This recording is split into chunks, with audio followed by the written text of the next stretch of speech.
Hi mga people, good morning. Ayan, so nandito tayo sa garden. Maaga pa guys and makulimlim ngayon. And umaambon-ambon kanina pero ngayon guys wala na. And kahapon guys nag-rearrange ako dito sa garden. Kasi talagang hindi ako mapalagay guys. Ang pangit-pangit na nung garden ko. Kailangan ko na talagang maglinis. Di ko na matagalan na ganun ang itsura niya. Kaya naman ang ginawa ko ay nag-ayos ako guys. So papakita ko sa inyo guys kung ano yung ginawa ko. Ayan, hindi pa to tapos na ginagawa ko kasi marami pa akong dadamuhin. Ayan, lalo na yung sa ilalim ng plant truck natin. Marami na namang damo. So nagwalis na rin ako pero meron pa rin mga kalat-kalat guys. Pero ipapakita ko sa inyo yung nagawa natin kasi meron na siyang improvement ngayon.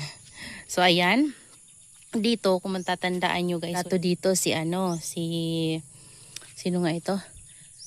Lotus. Ayan, si Echeveria Lotus. Ginawa ko guys ay, ginawa ko yung ibang Echeveria succulents dito and transfer ko dito. Yan, inayos ko lang yung dito guys, yung pinapatungan ko.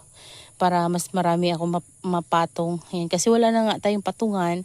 So ginawa ko, ginanyan ko lang guys. Ayan, may nakapatong pa nga pero okay lang naman. So, ayan. Dito, nilagay ko dito yung lahat ng hanging planter natin. Kaso ito, nalaglag kagabi. Tingnan nyo guys yung nangyari. Na-shoot siya dito. Oh. Nabugbog. Nabutas talaga yung gitna ni Mendoza tsaka ni Marinee. Yan, pero okay lang yan. Ano din yan guys, babalik din yung ganda niyan. Mga ilang linggo lang or ilang months lang. Maganda na ulit yan. So, ayan. Nilagay ko dito yung mga propagations natin ng mga nakahanging. So, ayan, yan sila guys. Yan. Tapos, dito naman na area, dito pala. Ayan, nilagay ko dito yung natin, mga burrito and donkey tail na nandun sa labas. Kasi, later, papakita ko sa inyo kung ano yung nilagay ko doon. So, ito, pansamantala lang to dito guys, na ilalagay ko itong ating mga burrito habang wala pa silang, permanent na paglalagyan kasi hindi pwedeng nandun silagay sa lupa kasi nagtitrail ito. Tingnan nyo ang tataba oh. Ang tataba. So yan sila. Ayan, nakapaglinis ako. And nandyan pa yung ibang pots nakatambak pa. Tapos nandyan yung isang burrito. Then dito guys, ang ginawa ko ay ayan. Ayan, pero alam nyo guys, sa disgrasya kahapon yung ko.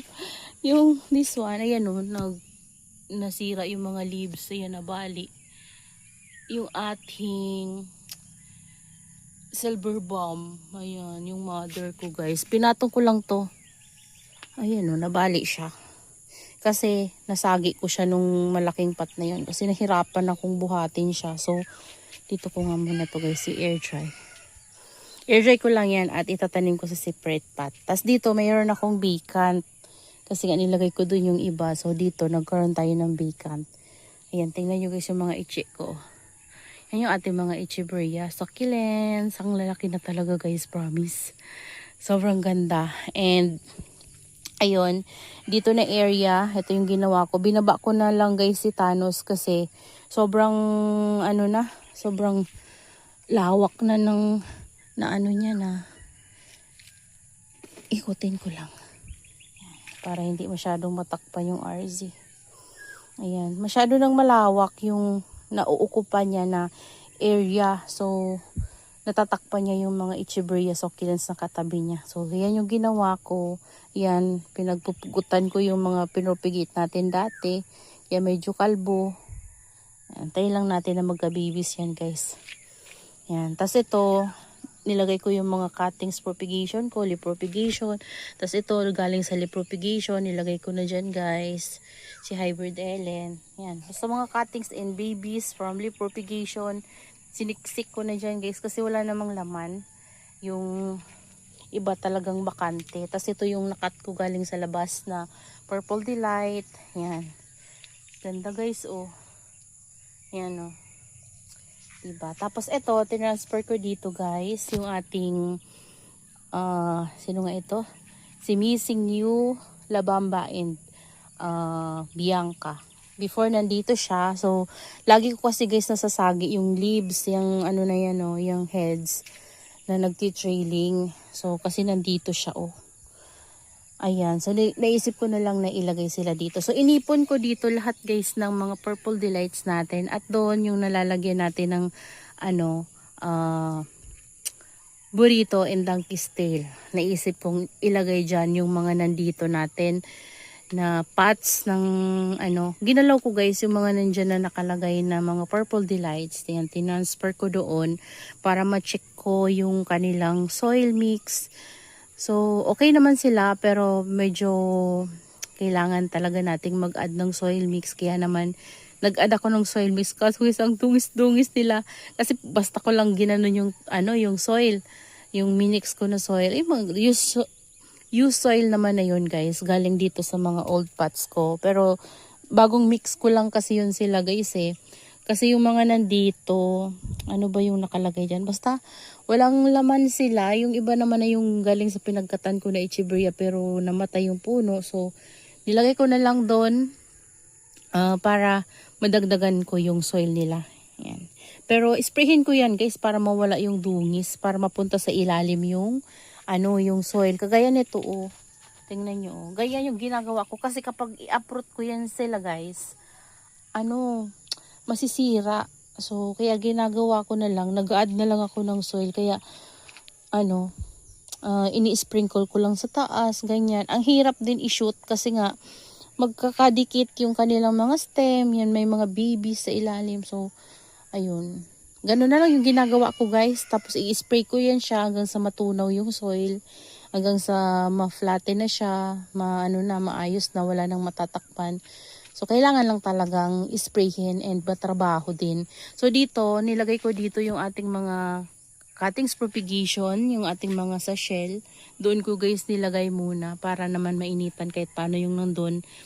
Para yung nakalagay na patis maliit lang. So, maliit lang kasi yung shell natin.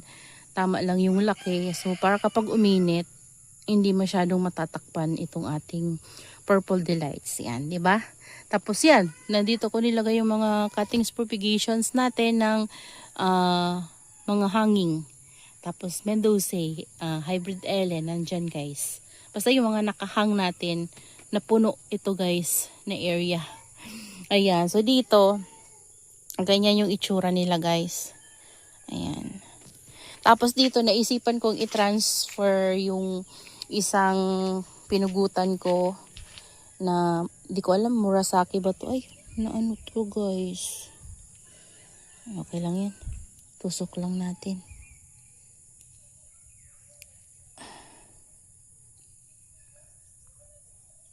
Tusok lang. Ayan, ganyan na lang, guys. So, ayan, transfer ko siya dito. Tapos ito, nilagay ko dito para hindi ko siya masasagi doon na area. Ayan, guys, oh. Meron naman dumi kasi nakatanggal na naman ako ng dry leaves kanina habang naglagay ako ng soil. Yan, walisin ko na lang later, guys. Tapos, pag mamaya meron akong time, dadamuhin ko yung nandoon.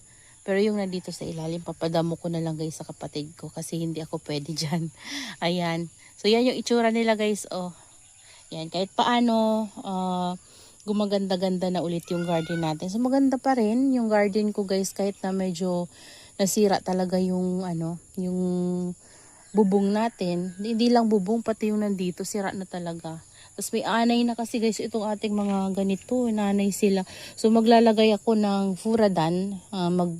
Siguro magsasaboy ako ng furadan, pero magpapabili muna ako, guys, kasi kunti na lang yung furadan ko. Kasi before, hindi ito sila mapuntahan ng anay, langgam, kasi sinasabuyan ko sila lagi, guys, ng furadan. So, walang dito, walang ants, walang anay. Karaan kasi, nung umalis ako, di ba natanggalan to ng UV, walang nag-check sa kanila. Napuntahan sila, guys, ng anay kasi lagi ding basa. Tapos natanggalan to ng bubong. So ayun, na talaga, guys, na anay talaga sila. Kasi mabilis anayin yung mga ganitong mga kahoy. So next time, kapag magpapagawa tayo ng siguro, gagawin na nating cement para hindi na tayo mahirapan sa ganito na inaanay. Ayan. Tapos, ayan, dito, dinagdagan ko to, guys, ng soil. In-spray ko na. Yan, ito hindi ko to na-add ng soil. Yan lang guys, na-add ko ng soil. Tapos, yung dito na area. Yan, dinilig ko din sila guys, para naman mabusog sila kahit paano. Ayan o, ang dungis pa. Ayan o, nagad ako ng soil. Tinispray ko pa, hindi ko pa natatanggal lahat. Yan, nagad tayo ng soil. Tapos dito konti. Ayan, dito pa guys. Ayan o. So, ayan, madungis sila. Tapos dyan, madungis. Ayun, madungis. Sprayin ko na lang guys. Ayan o. Nag-add ako ng konting soil. Tapos dito, nag-add ako ng konting soil. Ayan. Tsaka yan o. Inadan ko. Tagal dito lumaki kasi laging tuyo. Natutuyuan lagi yung mga bibis. Ayan o. Nag-add ako ng soil dito. Ayan. Hindi ko na guys, niripat or in-uproot kasi kapag i-uproot ko pa maninibago na naman sila. To, nag-add din ako ng soil. Ni-spray ko na pero hindi pa mawala lahat guys. Yan. Hindi naman agad-agad guys mawawala talaga yung mga ganyan na nilagay natin. Unti-unti lang. Mawawala din yan. Ayan. Ito, sprayhin ko pa rin para mas malinisan lang yung mga top nila. Kahit hindi lahat-lahat matanggal, okay lang naman guys. Yan, daming bibis ni oh. Ayan. Ito, hindi ko to tinanggal dito guys. Ayan o. Sobrang laki niya. Tapos, dito tayo. Papakita ko sa inyo. Ito, inisprayhan ko na din guys yung niripat ko. Ayan. Para malinisan sila kasi ang dungis nito eh. Pero yung nandito guys, sa kabila, hindi ko pa naayos. Ayan o. Yan, dito, unti-untiin ko to guys. Lilinisin ko to. Para malinis naman, wawalisan natin. Ayan. So, ito madudungis guys. Yan. Tingnan nyo. Pero okay lang yan guys.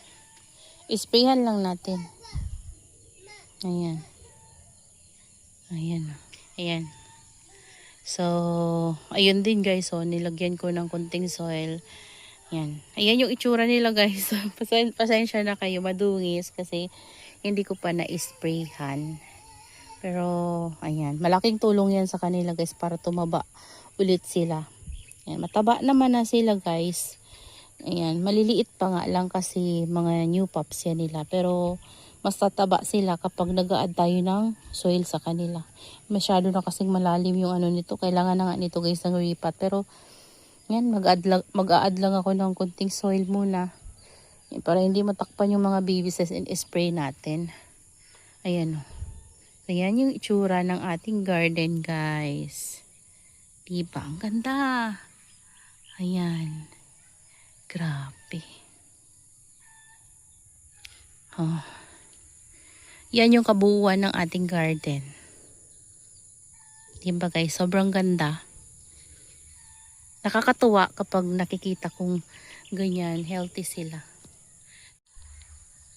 So, ayun guys, yan lang naman yung nagawa natin kahapon at napagod tayo. At doon sa ilalim nun guys, meron ako doon mga nilagay na mga bunot ng nyug. Ayan, yung mga cocohust kasi nagpausok ako dito kagabi. Ayan, pinausukan ko talaga to guys. Before naman talaga pinapausukan ko to. So, kagabi, naisipan kong maglagay doon sa ilalim. Kasi, para matanggal yung mga insects. Kasi, ang dami-dami ditong mga nangangagat. So, ngayon wala. Kasi, hindi ako nakapajama pero walang nangagat sa akin. Kasi nga, grabe yung usok dito kagabi guys. So, ganun yung ginagawa ko sa kanila. Lagi dati. So, napabayaan ko lang talaga sila. Simula ng ako guys, surgery. So, ngayon, bumabalik na ulit tayo dito sa garden. Maayos natin sila paunti-unti. Kasi medyo nakaka-recover na tayo guys ngayon. 'Di ba? Ganda nila. Yan. So, isprayin ko sila guys. May naka-ready ako dun na Ito pala Unti-untiin ko lang silang aayusin. Para di ko pa to nariripat. Yan pa pala guys, so nag-add ako ng soil. So ganyan yung guys yung ginagawa ko. Pwede nyo ding gayahin para hindi kayo pa nairipat. Kasi nakakapagod talaga guys yung kita natin ganyan. Riripat na naman natin. Tapos naglalagas yung leaves nila. Diba sayang? So gano'n na lang yung ginagawa ko. So okay naman sila guys. Actually ang tataba ng mga leaves nila Tingnan nyo. Lalaki, 'di ba? Yan. Ito, hindi kagandahan kasi pinugutan natin to. Ayan yung mga pinugutan natin. Pwede na nga ulit siya guys pugutan. Ayan no. Para makapag-propagate tayo. Kaso lang, pumapangit din kasi guys yung itsura nila kapag pinupugutan. So mas maganda na makita natin sila na talagang yabong nila, ganun. Pero malaking help din talaga guys yung pagpupugot kasi kapag pinugutan natin sila dumadami yung mga branches. Pero kagaya nito, ito isa lang siya magbigay ng baby. Minsan madami, minsan isa lang, pero at least 'di ba guys, kahit paano napapadami natin sila sa pamamagitan ng pagpugot. Ayan. So ganito, isang paraan din yung ginagawa ko dito sa hybrid Ellen ko guys nililiprop ako kasi ang bait niya guys, promise. Nabili ko to ng 12 ano ba yan? Hindi, 12/2/2024. So December 2, 2024 ko ito guys nabili. Ayan o, tingnan nyo. And wala kasi akong photo guys. Mayroon akong photo before pero kasi nagdi-delete ako. So hindi ko na mapakita sa inyo. Maliit lang to before guys. Ang liliit talaga ng mga leaves. Parang mga ganyan. Pero stress na stress to nung nabili ko kay Igor's. Ayan. Then, ginawa ko nun, nung lumago na siya sa akin stable na, pinugot ko siya guys. Yung mga naging ganito na yung mga leaves nila. Ang tataba. Pinugot ko siya guys. Hanggang sa ganyan, lumago na ng sobra. Ayan. So, ito, pwede nating ilagay dyan. O, ganyan guys yung ginagawa ko. Sa mga pots na yan, sa mga gilid-gilid na walang laman, ginaganyan ko lang yan. O, diba? Ayan, kagagayan yan guys. So, sa kanyang paraan, mabilis kayo makakapag-propagate. Kaysa kusa nyo guys i-propagate. Ayan, ito meron tayong propagation. Purple delight naman yan. Ito, yan, mga leaf propagation ko yan guys. So, makikita nyo, pabayaan nyo lang. Magiging ganyan na yan. Diba? Ito mga leaf propagation yan ng hybrid Ellen. So, ganun yung ginagawa ko. Ayan. So, yun lang guys. Napakwento na naman tayo. That's all for today's video. Yan, I hope you enjoy watching and see you on my next vlog. Happy gardening everyone. Bye. Sayang talaga guys yung ko na disgrasya kahapon. Pero okay lang. Para meron tayong another pot of silver bomb. Ayan. Tinanggal ko yung mga na bugbog na leaves para hindi naman sobrang kawawang tingnan. Yan o, tinanggal ko na lang guys. See you lang guys. Bye.